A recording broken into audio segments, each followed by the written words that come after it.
सबसे पहले आप सभी प्रिय मित्रों को नमस्कार और सभी का हार्दिक स्वागत है भाई। और आज का जो सेशन है इसमें आप सभी का मोस्ट वेलकम। और फटाफट सटासट सेशन एक बार फिर से हम शुरू करने जा रहे हैं, तो सभी साथी क्लास में जुड़ जाएं। और आज का हमारा सेशन का पहला प्रश्न है, सभी साथियों को बताना चाहूँगा, अगर आप सेशंस की पीडीएफ है या इसका जो लिंक है आप अगर व्हाट्सएप पे घर बैठे तुरंत प्राप्त करना चाहें तो आप हमारा व्हाट्सएप ग्रुप है ज्वाइन कर सकते हैं। और जो टेलीग्राम चैनल है फ्री क्विज के लिए आप उसको भी ज्वाइन कर सकते हैं। दोनों का लिंक वीडियो के डिस्क्रिप्शन में है, तो आप वहां से ज्वाइन कर सकते हैं, ठीक है ना। तो बाकी इस आज के सेशन के बारे में आपकी जो भी राय है आप कमेंट सेक्शन में बता सकते हैं। और किसी भी पर्सन पे डाउट हो कमेंट में आप बता सकते हैं, ताकि आपका जो डाउट है उसको क्लियर किया जा सके। और अगर आप किसी भी ड्राइवर एग्जाम की तैयारी कर रहे हैं और आप ऑनलाइन बैच के माध्यम से पढ़ना चाहें तो आप स्टडी एट होम ऐप के माध्यम से भी, या टॉप एमसीक्यूज है, ऑनलाइन कोर्स भी है, सब कुछ यहाँ पे स्टडी एट होम ऐप के ऊपर मौजूद है, तो आप ले सकते हैं, ठीक है। तो शुरू करते हैं आज का ये सेशन। 4 स्ट्रोक में कलर इसका ब्लैक कर देता हूं, ठीक है। 4 स्ट्रोक इंजन की तुलना में 2 स्ट्रोक इंजन सामान्य तौर पर यहां पर कैसे होते हैं ये आपको बताना है। सभी को पता है भार में कम, छोटे होते हैं, बिल्कुल सही बात है। प्रदूषण ज्यादा उत्पन्न करते हैं, सभी को पता है कि ये क्या है, प्रत्येक चक्कर में क्या करता है, पावर जनरेट करता है। तो यहां पर इसमें पोल्यूशन ज्यादा होता है क्योंकि ईंधन खपत इनकी ज्यादा रहती है। ईंधन खपत क्या रहती है, ज्यादा रहती है। तो ये भी सही है। अधिक शक्तिशाली होते हैं, बिल्कुल, क्योंकि ये प्रत्येक चक्कर में क्या है, एक पावर स्ट्रोक जनरेट करते हैं, ठीक है ना। तो ये आपको ध्यान रखना है, क्योंकि देखो एक 4 स्ट्रोक इंजन है, पहला स्ट्रोक नीचे आया, दूसरा ऊपर गया, तीसरा नीचे आया, चौथा ऊपर गया। तो इसमें केवल जो तीसरा है पावर का होता है। 2 स्ट्रोक इंजन में यहां पर ऊपर गया नीचे आया, ये हर दूसरा स्ट्रोक है पावर होता है। तो पावर ज्यादा होगी, हर दूसरे स्ट्रोक में फ्यूल की आवश्यकता होगी, तो ये मतलब प्रदूषण ज्यादा करते हैं, भार में छोटे होते हैं, अधिक शक्तिशाली होते हैं। इनमें से सभी ऑप्शन नंबर डी हो जाएगा। किस प्रकार के इंजन में वाल्व नहीं होते? आप सभी को पता होगा जो इंजन होता है वाल्व हमेशा ऊपर होते हैं, वाल्व हेड में लगे होते हैं, और 4 स्ट्रोक इंजन में होते हैं। 2 स्ट्रोक जो इंजन होते हैं उनमें जो वाल्व नहीं होते, साइड में पोर्ट होते हैं, है ना। तो ये 2 स्ट्रोक इंजन में वाल्व नहीं होते, ऑप्शन नंबर ए हो जाएगा राइट आंसर। समझ गए ना, वाल्व 4 स्ट्रोक इंजन में होते हैं, और जो पोर्ट होते हैं ना, पोर्ट PORT पोर्ट, ये 2 स्ट्रोक इंजन में होते हैं। कौन कौन से? इनटेक पोर्ट और एग्जॉस्ट पोर्ट, एक ट्रांसफर जो पोर्ट, ये 3 प्रकार के पोर्ट इसमें होते हैं। प्रश्न संख्या 3, किस प्रकार के इंजनों में स्पार्क प्लग का प्रयोग ईंधन जलाने के लिए नहीं किया जाता? स्पार्क प्लग का प्रयोग आप सभी को पता है पेट्रोल गाड़ियों में किया जाता है, ठीक है। तो अब किस में नहीं किया जाएगा? डीजल में नहीं किया जाएगा। ऑप्शन नंबर 1 इसका राइट आंसर हो जाएगा। प्रश्न 4 है, आंतरिक दहन इंजन में इंजन ऑयल का क्या कार्य होता है? आंतरिक दहन इंजन में इंजन ऑयल होता है, इसका मेन काम होता है इंजन को ठंडा रखने के लिए और चल हिस्सों में फिसलन यानी कि चिकनाई यानी लुब्रिकेंट करने के लिए, है ना। लुब्रिकेंट का मतलब ही होता है चिकनाई प्रदान करना। तो ऑप्शन नंबर ए और बी दोनों मतलब सी इसका राइट आंसर हो जाएगा।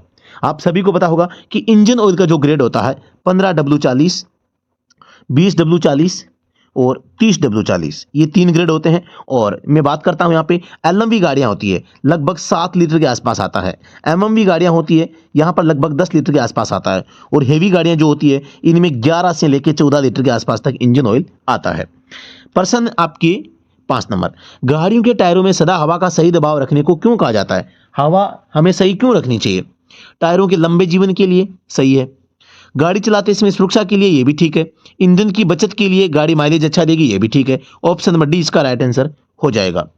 दूसरी बात यहां पर आता है प्रश्न कि हवा का दबाव कम होगा तो किनारे घिसते हैं, कम होगा तो किनारे घिसेंगे, और ज्यादा होगा तो क्या होगा, सेंटर में से, बीच में से घिसेगा, ठीक है। प्रश्न 6, ऑटोमोबाइल इंजन में कार्बोरेटर का प्रयोग क्यों किया जाता है? कार्बोरेटर का प्रयोग है वो पेट्रोल इंजन में किया जाता है, पहली बात तो। और ये जो कार्बोरेटर है इसका प्रयोग हम हवा प्लस पेट्रोल के मिश्रण को तैयार करने के लिए यहां पर है हम प्रयोग करते हैं। तो मतलब कि हवा को ईंधन के साथ मिलाने के लिए कार्बोरेटर का इस्तेमाल किया जाता है। आधुनिक ऑटोमोबाइल में कार्बोरेटर की जगह क्या प्रयोग किया जाता है? स्पार्क प्लग, ईंधन इंजेक्शन सिस्टम, ऑटोमेटिक गियर्स, ईंधन फिल्टर। तो यहां पर आप सभी को पता होगा कि इसको FIS बोला जाता है अंग्रेजी में, और हिंदी में इसे ईंधन इंजेक्शन सिस्टम यानी कि फ्यूल इंजेक्शन सिस्टम के नाम से भी इसको जान सकते हैं। Option number b. प्रश्न 8 है, गाड़ी चलाते समय अनावश्यक रूप से क्लच दबाने से क्या होगा? क्लच जल्दी खराब हो जाएगा, ईंधन की बचत होगी, ईंधन की अधिक खपत होगी। आप सभी को पता है यह गलत है। तो ऑप्शन नंबर 1 और सी राइट आंसर हो जाएगा, डी इसका जवाब हो जाएगा। गाड़ियों में गियर सिस्टम का प्रयोग क्यों किया जाता है? गियर का क्या काम होता है? आप सभी को पता है गाड़ी का जो इंजन होता है, इंजन की पावर एक तो पावर होता है, एक टॉर्क होता है। इन दोनों में परिवर्तन करने के लिए यहां पर क्या है कि हम एक स्पीड होती है, स्पीड, इन तीनों को यहां पर मेंटेन करने के लिए गियर बॉक्स का हम प्रयोग करते हैं। यहां पर हो जाएगा इंजन की शक्ति के पहियों की ओर प्रवाह को नियंत्रित करने के लिए। यहां पर दोस्तों आपको एग्जाम में पूछे और ये प्रश्न आ जाए, गियर सिस्टम का मेन काम होता है पावर आ जाए, टॉर्क आ जाए, स्पीड आ जाए, तो आप कौन सा करेंगे? कमेंट सेक्शन में मुझे बताओ, मैं आपको नेक्स्ट प्रश्न के बाद में बताऊंगा। कमेंट सेक्शन में तुरंत बताओ इनमें से आ जाए और आपको पूछे कि गियर सिस्टम का इनमें से मेन काम होता है, तो गियर को हमने क्यों प्रयोग किया, इसके लिए आपको थोड़ा सा बताना है, तो बताएं देंगे। ईंधन की कम खपत के लिए आवश्यक होता है। गाड़ी बहुत कम गति में चलना, गाड़ी सामान्य गति में चलना, गाड़ी बहुत अधिक गति से चलना, गति का ईंधन की बचत पर कोई प्रभाव नहीं। गाड़ी की गति है वो एकदम सामान्य अगर रहेगी, न तो धीमी न तेज, तो गाड़ी का माइलेज अच्छा होगा। आप सभी को बताना चाहूंगा, मैं पिछले प्रश्न के ऊपर वापस चला जाता हूं। यहां पे आपको टॉर्क को सही मानना है। टॉर्क को परिवर्तन करने के लिए यहां पर हम गियर सिस्टम का प्रयोग है वो करते हैं, ठीक है। तो अगले प्रश्न पे चलते हैं। ईंधन की कम, ये हमने पढ़ लिया प्रश्न 11। और ये संकेत किसका है? गिव वे का संकेत है, रास्ता दीजिए। ऑप्शन सी, मतलब अंग्रेजी में आप इसको गिव वे बोल सकते हैं, यानी मेन मार्ग पर चलने वाले या जो आपके वाहन है उनको बिना बाधा पहुंचाए आप मार्ग पे प्रवेश करें, उनको किसी भी प्रकार की बाधा आपके कारण नहीं होनी चाहिए। एक मार्ग, एक जा रहा है, एक आ रहा है, एक को काटा, मतलब कि क्या बच गया है यहां पर? एक तरफा रास्ता, वन वे इसको आप कह सकते हैं, वन वे आप कह सकते हैं, ठीक है। तो अगले प्रश्न पे चलते हैं। पी बना हुआ है, एक साइड में एरो, मतलब कि किस साइड में जा रही है? ये राइट में जा रही है, तो पार्किंग इधर है, किधर? एरो की साइड में, ठीक है। तो ये पी मतलब पार्किंग। ये कीप लेफ्ट का संकेत है, यहां पे गोल आकृति में आदेशात्मक, हमेशा गाड़ी को रोड के ऊपर बाईं साइड में आपको रखना है, मतलब कि बाएं मुड़ना आवश्यक है, गलत हो जाएगा, बाएं रहना आवश्यक है, यानी कीप लेफ्ट, अंग्रेजी में कीप लेफ्ट, ठीक है ना। तो ये इसका जवाब हो जाएगा। प्रश्न 15, 50 लिखा हुआ है गोल आकृति में, मतलब गति सीमा है, ये मैक्सिमम गति सीमा है भाई, मैक्सिमम। और ये अगर रेड में ना होकर ब्लू में होता, ब्लू में होता तो ब्लू वाला क्या होता है? ब्लू वाला मिनिमम का होता है, मिनिमम का, मिनिमम स्पीड, मिनिमम स्पीड का किस में होगा? ब्लू सर्कल में होगा। और ये किसका है? ये आपके मैक्सिमम का है, ठीक है। ये दोनों में थोड़ा सा अंतर होता है। प्रश्न 16 है, एक त्रिभुज में क्रॉस बना हुआ है, मतलब चौराया है, option number D right answer हो जाएगा।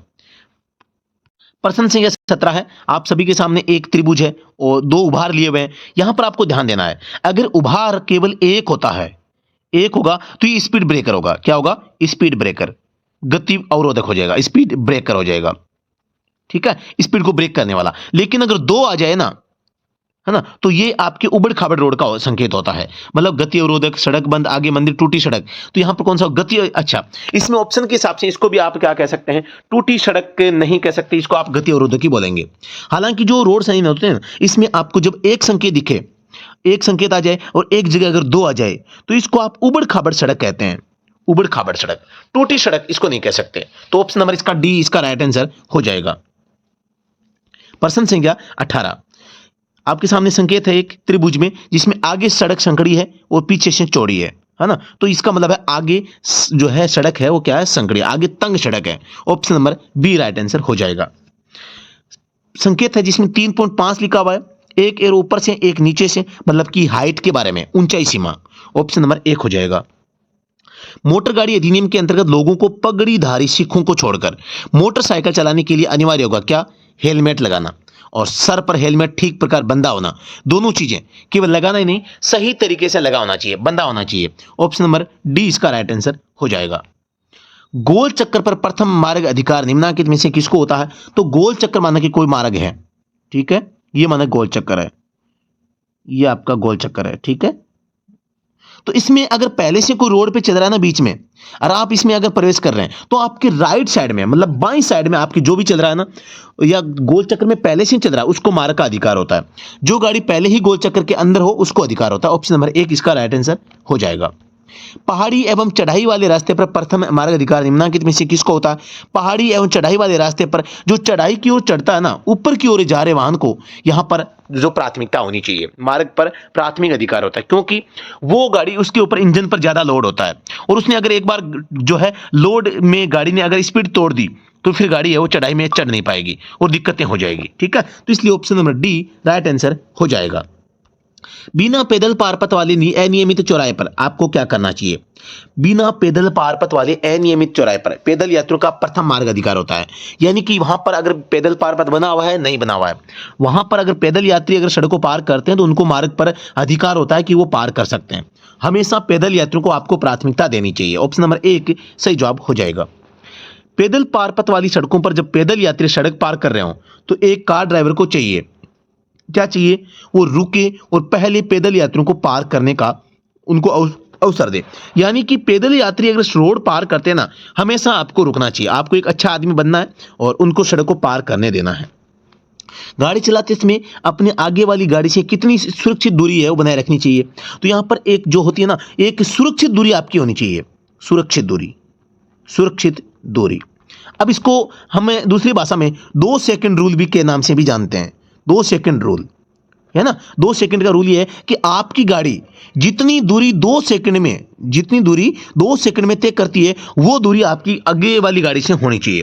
माना कि मेरी गाड़ी है वो 2 सेकंड में 200 मीटर की दूरी तय कर रही है, तो मुझे आगे वाली गाड़ी से 200 मीटर दूर रहना चाहिए। उसको कहते हैं गति के अनुसार 2 या 3 सेकंड की भौतिक दूरी, कम से कम 2 होनी चाहिए। अगले प्रश्न पे चलते हैं। जब गाड़ी धुंध में चला रहे हो तो आपको यह नहीं करना चाहिए। धुंध में क्या नहीं करना चाहिए? पीछे की बत्ती जलाना, हाई बीम्स का प्रयोग, अनियंत्रित गति से गाड़ी चलाना, ओवरटेकिंग न करना। तो हाई बीम का प्रयोग आप नहीं कर सकते जब धुंध होती है ना, क्योंकि धुंध में हाई बीम से आपको दिखेगा नहीं कुछ भी, चकाचौंध हो जाओगे आप। वर्षा में गाड़ी चलाते समय यह नहीं करना चाहिए। बारिश में अगर गाड़ी चला रहे हो तो क्या नहीं करना चाहिए? टायरों में उच्च दबाव, अचानक ब्रेक लगाना, तीव्र गति से गाड़ी चलाना, इनमें से सभी। बारिश में हमेशा ज्यादा टाइट हवा आपको नहीं भरनी चाहिए, अचानक ब्रेक नहीं लगाना चाहिए, तेज स्पीड में गाड़ी नहीं चलानी चाहिए। तीनों सही है। ऑप्शन नंबर डी इसका राइट आंसर हो जाएगा। किस क्रम में ट्रैफिक लाइट का क्रम है, जो रंग है वो बदलता है? आप सभी को पता होगा, हरा, पीला, लाल। सबसे पहले हरी होती है, उसके बाद पीला होता है, उसके बाद लाल होता है ना। लेकिन ट्रैफिक जो लाइट होती है उसके ऊपर सबसे ऊपर रेड होती है, बीच में येलो, नीचे ग्रीन होती है ना। ये आपको याद रखना है। प्रश्न संख्या 29। बीच सड़क पर लगातार पीली रेखा खींची होने का क्या संकेत है? कोई सड़क है और सड़क के बीच में यहां पर पीली रेखा खींची हुई है, तो इसका क्या मतलब होगा? ये रेखा बीच में पीली है ना, तो इसका मतलब क्या होगा? आपको हमेशा रेखा के बाईं ओर गाड़ी चलानी चाहिए। आपको हमेशा यहां रहना है, इसको आप पार करके दूसरी साइड में नहीं जा सकते आप। ऑप्शन नंबर ए क्या हो जाएगा? राइट आंसर हो जाएगा। समझ में आ गया ना। अगले प्रश्न पे चलते हैं। सड़क के बीच में सफेद टूटी हुई रेखा क्या संकेत करती है? सड़क के बीच में अगर टूटी हुई सफेद रेखा हो, टूटी हुई, तो इसका मतलब क्या होता है? यदि सुरक्षित हो तो रेखा को ओवरटेकिंग के लिए पार कर सकते हैं। मतलब आप इस रेखा को अगर आवश्यकता है और सुरक्षित है, अगर खतरा नहीं है, कोई समस्या नहीं है, तो आप इसको पार कर सकते हैं। लेकिन येलो लाइन को पार नहीं कर सकते। ऑप्शन नंबर बी सही हो जाएगा। दिए गए चित्र में सड़क के बीच में एक लगातार सफेद रेखा और एक टूटी हुई रेखा दिखाई गई है। यदि सुरक्षित हो तो आप ओवरटेक करने के लिए इन रेखाओं को पार कर सकते हैं। यदि आप किस साइड में है, आप ओवरटेकिंग केस में अगर आप यहां चल रहे हैं ना, तो आप इस रेखा को पार कर सकते हैं। लेकिन अगर ए साइड में है तो आप नहीं कर सकते। तो किस साइड में होने पर आप पार कर सकते हैं? बी दिशा में अगर आप जा रहे हैं तो आप इस लाइन को क्रॉस कर सकते हैं, क्योंकि एक साइड में कौन सी है? टूटी हुई रेखा है और एक साइड में ठोस रेखा है। तो जिधर ठोस रेखा है वो गाड़ी इस लाइन को पार नहीं कर सकती। ठीक है, तो ऑप्शन नंबर बी इसका राइट आंसर हो जाएगा। छोटी सड़क से एक मुख्य सड़क पर प्रवेश करते समय क्या आपको ध्यान रखना चाहिए?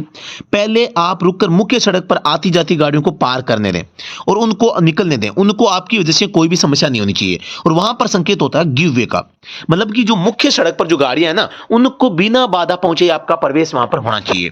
ठीक है, तो ऑप्शन नंबर डी सही हो जाएगा। ट्रैफिक सिग्नल पर पीली बत्ती का अर्थ होता है येलो लाइट का मतलब क्या होता है? आपको रुकना चाहिए यदि ऐसा करना आपके लिए असुरक्षित न हो, मतलब सुरक्षित हो तो आपको वहां पर रुक जाना चाहिए। अब कब रुकना नहीं चाहिए? जब आप चौराहे में एंटर कर चुके हैं और येलो लाइट ऑन हो गई है, फिर आपको बाहर निकल जाना चाहिए, रुकना नहीं चाहिए। रुकना है तो स्टॉप लाइन से पहले ही रुकना है, बाद में आपको नहीं रुकना है। प्रश्न संख्या 34। सामान्य नियम अनुसार गाड़ियों के हॉर्न को उतना अधिक बजाएं जितना संभव हो। तभी बजाएं जब सुरक्षा की दृष्टि से आवश्यक हो, तभी बजाएं जब दूसरे हॉर्न बजा रहे हैं, सिर्फ लाल बत्ती पर बजाना चाहिए। सभी को पता है तभी बजाना चाहिए जब सुरक्षा की दृष्टि से आवश्यक हो जाता है। किसी को अगर सावचेत करना है, किसी को अलर्ट करना है, आगे चल रहे वाहनों को अलर्ट सूचना इस प्रकार का करना है और सुरक्षा के लिए आवश्यक है, तभी हॉर्न का प्रयोग करना चाहिए। और कभी भी खड़ी गाड़ी का हॉर्न किसी भी सिचुएशन में नहीं बजाना चाहिए। ठीक है, अगले प्रश्न पे चलते हैं। घुमावदार व पहाड़ी सड़कों पर जब आगे के रास्ते की दृष्टि बाधित हो तो आपको कभी भी ओवरटेकिंग नहीं करनी चाहिए। ओवरटेकिंग से बचें जब तक दृश्य साफ ना हो जाए। यानी कि कभी भी पहाड़ पर चढ़ती हुई गाड़ी कभी भी ओवरटेक नहीं करनी चाहिए, ठीक है। और घुमावदार मोड़ है, अंधे मोड़ है, उन पर भी नहीं करनी चाहिए, ठीक है। अगले प्रश्न पे चलते हैं। जब आपको एक मुख्य सड़क पर रुकना पड़ रहा हो, मुख्य सड़क पर आपको रुकना पड़ जाए तो आपको क्या करना चाहिए? आप अचानक ब्रेक लगा सकते हैं? गलत बात है, नहीं कर सकते। आपको बाईं ओर गाड़ी लेकर धीरे से रुकना चाहिए, सही है।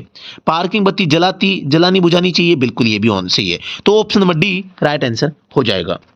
आप बाएं से ओवरटेक कर सकते हैं क्या? नहीं कर सकते। लेकिन एक सिचुएशन होती है जब दाहिने लेन की गाड़ियां अपने दाहिने मुड़ती हो तो आपके सामने सड़क खाली है तो आप लेफ्ट साइड से कर सकते हैं। माना कि ये 2 लेन सड़क है, यहां कोई गाड़ियां चल रही है, आप भी यहां इनके पीछे हैं। ये अगर इधर मुड़ने का संकेत करे या मुड़ना स्टार्ट कर दे तो आप इसके लेफ्ट साइड से भी ओवरटेक है वो कर सकते हैं। ऑप्शन सी इसका जवाब हो जाएगा। प्रश्न 38, गाड़ी चलाते समय चौराहे पर पहुंचने से पहले आपको किन बातों का ध्यान रखना चाहिए? चौराहे पर जब पहुंचने से पहले आपको काफी पहले से ही अपनी लेन चुन लेनी चाहिए कि आपको किस लेन में, लेफ्ट में मुड़ना है तो लेफ्ट लेन में रहो, राइट में मुड़ना है तो राइट में जाओ, अगर सीधा निकलना है तो आप सेंटर में या लेफ्ट लेन को भी चूज कर सकते हैं, ठीक है ना। तो ऑप्शन नंबर 1 हो जाएगा। यहां पर दिए गए चित्र में किस गाड़ी ने चौराहे पर सही प्रकार रास्ता नहीं लिया है? यह प्रश्न डिलीटेड है, कंफ्यूज वाला प्रश्न है तो इसको डिलीट कर दिया गया है। प्रश्न संख्या 40, चित्र में किस गाड़ी ने दायां मोड़ सही प्रकार से लिया? दायां मोड़, यहां पर आप देख पा रहे हैं दायां मोड़ लेने के लिए यहां पर ए और बी 2 गाड़ियां हैं, एक तो यहां से गई है और एक सीधी निकल गई है। तो यह ए ने गलत लिया है, तो सही मोड़ किस गाड़ी ने लिया है? गाड़ी बी ने लिया है। ऑप्शन नंबर यहां पर बी हो जाएगा। बी ने सही मोड़ लिया, बाकी ए ने गलत लिया है। कार ड्राइवर को बाईं ओर मुड़ते समय कौन सा संकेत देना चाहिए? बाईं मतलब लेफ्ट संकेत आपको देना है। तो अपने दाहिने हाथ को क्षैतिज रूप से निकालकर वामावर्त यानी घड़ी की उल्टी दिशा में आपको घुमाना चाहिए, मतलब उल्टी दिशा में आपको घुमाना है, ठीक है। और अगर राइट में मुड़ेंगे तो हथेली आपकी आगे की ओर होगी और हाथ आपको बाहर निकालना है। हथेली नीचे होगी तो रुकने का संकेत होता है, और अगर राइट में मुड़ना है तो हथेली आगे की ओर। प्रश्न 42, सार्वजनिक जगहों पर परिवहन गाड़ियों मतलब ट्रांसपोर्ट व्हीकल को चलाने की निम्नतम आयु क्या होती है? ट्रांसपोर्ट गाड़ी के लिए हमेशा कम से कम आपकी उम्र जो है वो 20 साल होनी चाहिए। और इसे बनाने जब आप एचएमवी लाइसेंस बनवाते हैं इसके लिए आपके पास में क्या होना चाहिए? आपकी उम्र 20 साल हो और आपके पास में एलएमवी लाइसेंस वो भी कम से कम 1 वर्ष पुराना होना चाहिए।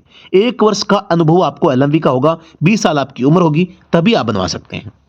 किन गाड़ियों के पंजीकरण में फिटनेस सर्टिफिकेट की जरूरत हमेशा होती है? तो फिटनेस सर्टिफिकेट हमेशा परिवहन गाड़ियों को, ट्रांसपोर्ट गाड़ियों में आवश्यक होता है। आप सभी को पता होगा एमवीए मोटर व्हीकल जो एक्ट है इसकी धारा 56 है, ये उल्लेख करती है कि फिटनेस आपका सर्टिफिकेट होना चाहिए और फॉर्म संख्या 38 में इसको जारी किया जाता है। और अब मैं बात करता हूं कॉमर्शियल व्हीकल के लिए, तो ये प्रथम बार 2 साल के लिए, दूसरी बार भी 2 साल के लिए, तीसरी बार भी 2 साल के लिए, चौथी बार भी 2 साल के लिए, मतलब 8 साल पुराना जब तक कॉमर्शियल व्हीकल होगा तब तक 2-2 साल के लिए जारी किया जाता है। यह सुविधा हाल फिलहाल में 2020-21 के बाद ही आई है। इससे पहले फिटनेस सर्टिफिकेट प्रत्येक 1 साल के लिए दिया जाता था। यह केवल नई गाड़ियों के लिए सुविधा बनाई गई है। प्रश्न 44 है, भारी मालवाहक वाहन का कुल वजन परिभाषा के अनुसार इससे अधिक होता है। भारी गाड़ियां जो होती है ना इनका वजन 12,000 किलोग्राम से अधिक होता है, ठीक है। एलएमवी गाड़ियों का 7.5 टन 7,500 किलोग्राम होता है और एमएमवी का आपको पता होगा 7.5 से 12 के बीच में, और एचएमवी गाड़ियों का यहां पर 12,000 किलोग्राम से अधिक होता है। प्रश्न संख्या 45, लोक परिवहन पब्लिक ट्रांसपोर्ट बसों को किस श्रेणी में रखा गया है? मोटर कार, एलएमची, स्टेज कैरिज, पर्यटन वाहन। तो इनको स्टेज कैरिज के नाम से जाना जाता है। लोक परिवहन जो बसें होती है ना इनको स्टेज कैरिज या मंजिली गाड़ी हिंदी में कहते हैं। प्रश्न संख्या 46, गाड़ी चलाने के लिए खून में एल्कोहल की अधिकतम मान्य मात्रा, खून में जो मात्रा होती है ना 100 ml क्या होता है? ब्लड होता है। इसमें 30 mg मिलीग्राम क्या होता है? आपकी एल्कोहल होती है। तो 30 मिलीग्राम प्रति 100 मिलीलीटर, ऑप्शन नंबर बी इसका राइट आंसर हो जाएगा। और शराब से संबंधित यानी आप बोतल चूस के गाड़ी चलाते हैं तो यहां पर आपके ऊपर जुर्माना लगाया जा सकता है। धारा 185 10,000 का 500 के पूरे 20 नोट लेंगे। और अगर दारू पी के गाड़ी चलाएंगे, बोतल चूस के गाड़ी चलाएंगे और दादागिरी भी करेंगे तो यहां पर 6 महीने के लिए, प्रथम बार की में 6 महीने के लिए मोटे मोटे मच्छर काटेंगे। मोटे मोटे मच्छर के लिए आपको जेल भी भेजा जा सकता है, तो आपको ऐसा काम नहीं करना है। मोटर गाड़ी अधिनियम 1988 के अंतर्गत किसे अपराध माना जाता है? यदि आप एक बिना बीमा वाली गाड़ी के मालिक हैं, बिल्कुल मालिक होना यहाँ पे मतलब गलत नहीं है, लेकिन गाड़ी चलाना गलत है। बिना बीमा की गाड़ी चलाना ये मतलब गलत बात है। बिना बीमा की गाड़ी चलाते इसी में दुर्घटना कर देना ये भी गलत बात है। तो बी और सी सही हो जाएगा। आप सभी को पता होगा जो इंश्योरेंस होती है, कम से कम आपकी गाड़ी की जो थर्ड पार्टी बीमा है वो होनी चाहिए। थर्ड पार्टी कम से कम सबसे सस्ती सबसे अच्छी होती है। और थर्ड पार्टी में क्या होता है, केवल तीसरे व्यक्ति का जो नुकसान होता है ना उसकी भरपाई बीमा कंपनी करती है। आपकी टांग टूट गई, आपकी गाड़ी की टांग टूट गई तो कुछ भी नहीं होगा, है ना। गाड़ी की टांग का मतलब है टायर टूट गया, तो गाड़ी का नुकसान आपका नुकसान, इसकी बीमा कंपनी जिम्मेदार नहीं होती। थर्ड पार्टी में केवल तीसरे व्यक्ति का जो नुकसान होता है उसकी भरपाई कंपनी करती है। आप सभी को पता होगा कि जो बीमा होती है इसका उल्लेख मोटर व्हीकल एक्ट जो है इसमें धारा 146 और 47 में किया गया है।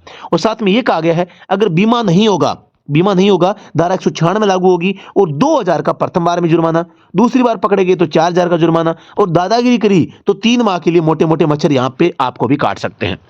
ठीक है, तो अगले प्रश्न पे चलते हैं। प्रश्न संख्या 48, मोटर गाड़ी अधिनियम 1988 के तहत ड्राइवरों को पुलिस को दिखाने के लिए हमेशा अपने साथ क्या दस्तावेज रखना आवश्यक होता है। तो सबसे ज्यादा जरूरी होता है ड्राइविंग लाइसेंस की मूल प्रति। ड्राइविंग लाइसेंस आपके पास में होना ही चाहिए, बाकी दस्तावेज हो ना हो लेकिन ड्राइविंग लाइसेंस आपके पास में होना चाहिए। किसे अपराधी माना जाएगा यदि कोई व्यक्ति बिना वैध ड्राइविंग लाइसेंस के गाड़ी चला रहा है, तो कौन जिम्मेदार होगा। बिना ड्राइविंग लाइसेंस के अगर कोई गाड़ी चलाता है तो मालिक भी जिम्मेदार होता है और ड्राइवर भी यहाँ पर जिम्मेदार होता है। मतलब व्यक्ति जो गाड़ी चला रहा है धारा 181 और 5000 का जुर्माना, ठीक है। और गाड़ी का मालिक जिसने ऐसे व्यक्ति को अपनी गाड़ी चलाने को दी है धारा 180, इसको भी 5000 का जुर्माना। यहाँ पर धारा 180 और 181 यहां पर दोनों ही जो लाइसेंस है इसके संबंध में अपराध के बारे में बताती है। धारा 182 है लाइसेंस से संबंधित कोई अपराध करते हैं डीएल से संबंधित अपराध, तो 182 5000 का जुर्माने का प्रावधान करती है। ऑप्शन नंबर सी सही हो जाएगा। आदेशात्मक सड़क संकेत मुख्यतः होते हैं। आदेशात्मक सड़क संकेत किसमें होते हैं आप सभी को पता है, वृत्त में होते हैं, गोल आकृति में होते हैं। 2 संकेत है, जैसे कि स्टॉप का संकेत है अष्टभुजाकार में, एक गिव वे का संकेत है उल्टे त्रिभुज में। ये इसके अपवाद होते हैं, इनको छोड़ के बाकी सभी वृत्त में होते हैं, गोल आकृति में। पिस्टन रिंग का कार्य क्या रोकना होता है। पिस्टन के ऊपर आप सभी को पता है, माना कि ये पिस्टन है, ठीक है, इसके ऊपर कम से कम 3 रिंग होती है, ये 1 2 और 3।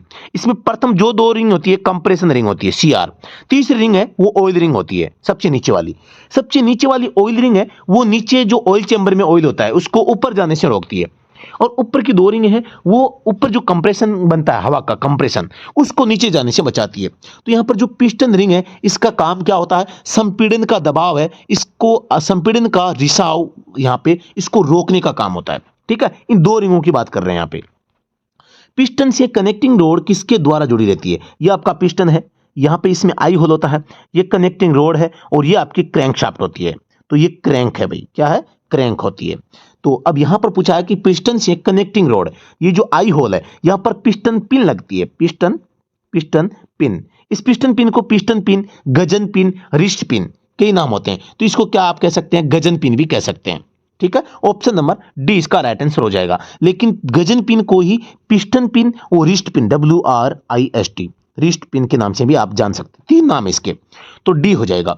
प्रश्न 53, 4 सिलेंडर वाले इंजन के दागने का मतलब firing order, FIRING firing order, ठीक है, फायरिंग ऑर्डर पूछा है भाई। तो यहां पर आपको 1342 ऑप्शन नंबर 1 इसका राइट आंसर हो जाएगा। देखो जो फायरिंग ऑर्डर होता है वो कई प्रकार के हो सकते हैं, लेकिन सबसे ज्यादा अच्छा जो मतलब कि ऑटोमोबाइल्स में यूज करते हैं गाड़ियों में, तो वो है हमारा 1342। बाकी 4 सिलेंडर इंजन का फायरिंग ऑर्डर अलग भी हो सकता है।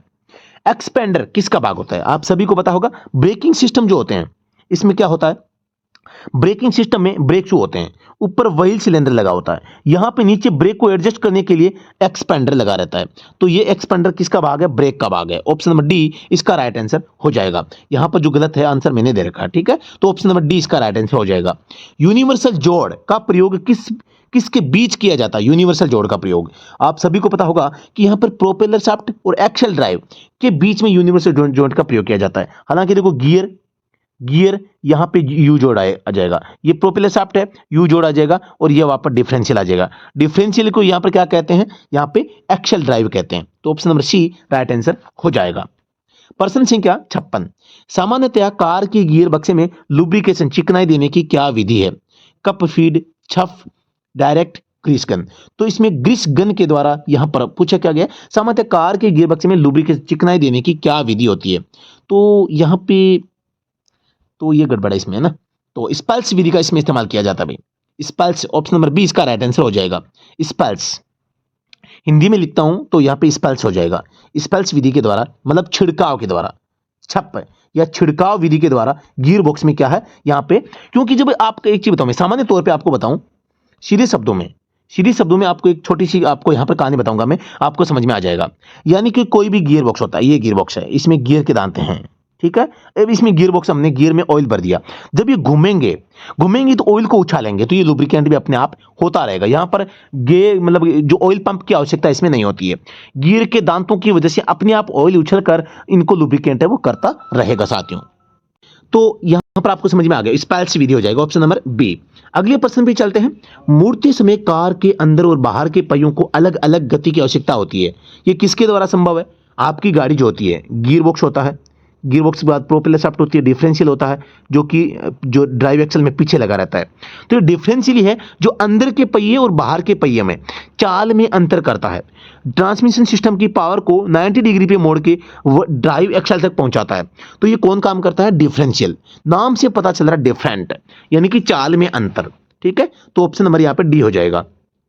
पीछे के दृश्य के लिए गाड़ी में किस दर्पण का प्रयोग किया जाता है, तो आप सभी को पता होगा, पीछे के दृश्य के लिए हो चाहे साइड मिरर हो, दोनों में हमेशा उत्तल दर्पण का प्रयोग किया जाता है। शहरों में रात में गाड़ी चलाते समय सामान्य तौर पर हेडलाइट कैसे रखनी चाहिए। शहरों में रात की बात आ जाए तो यहां पर नीचे बीम पर ऑप्शन नंबर बी हो जाएगा। ग्रामीण सड़क की बात आ जाए या सामने से अगर कोई गाड़ियां आ रही है वहां की बात आ जाए, बारिश की बात आ जाए, बारिश में, धुंध में बात आ जाए, दिन में अगर हेडलाइट को ऑन करना है तो लो बीम पे होगी। शहर में सड़कों पर जहां लाइट लगी होती है, सड़कों पर जहां पे लाइट से प्रकाश की व्यवस्था हो रखी होती है, वहां पर भी आपको लो बीम पे रखनी चाहिए। ऑप्शन नंबर बी सही हो जाएगा। प्रश्न संख्या 60। चौराहे पर अकेली पीली बत्ती के जलते बुझने होने का मतलब, फ्लैश कर रही है, जलती बुझने का मतलब क्या है, फ्लैशिंग, यानी ऑन ऑफ हो रही है। और इसका मतलब क्या है, आपको गाड़ी को गति को धीमा करना है और सावधानी से आपको आगे बढ़ना है, रोकने की आवश्यकता नहीं है। गाड़ी की स्पीड कम करनी है और सावधानी से आगे बढ़ना है। तो ऑप्शन नंबर ए हो जाएगा। तो साथियों यहां पर आज हमने इस वीडियो में 60 प्रश्न किए हैं और अच्छे तरीके से मैंने हर प्रश्न को यहां पर डिफाइन करने का प्रयास किया है और सटासट फटाफट, बिल्कुल भी 1 मिनट का भी टाइम मैंने फालतू का नहीं लिया है। और इस बात को आप भी समझते होंगे, डायरेक्ट हम पॉइंट ऑफ जो क्वेश्चंस है उनके ऊपर हम यहां पे चर्चा कर रहे हैं और आपको काफी इससे मदद मिली होगी, उम्मीद करता हूं समझने में और इसको हल करने में।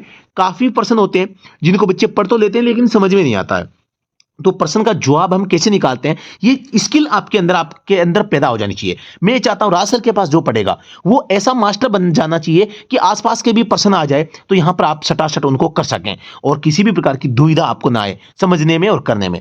तो अगर आप लगातार सेशन को देख रहे हैं तो आप इस वीडियो को लाइक और शेयर कर सकते हैं। जी हाँ दोस्तों, आप हमारा व्हाट्सएप ग्रुप, टेलीग्राम चैनल है वो ज्वाइन कर सकते हैं, लिंक वीडियो के डिस्क्रिप्शन में है। और इस क्लास की पीडीएफ प्राप्त करने के लिए आप डेफिनेटली हमारा जो व्हाट्सएप ग्रुप है वो ज्वाइन कर लें और वहां पर आपको पीडीएफ भी मिल सकती है, पीडीएफ के माध्यम से पढ़ सकते हैं।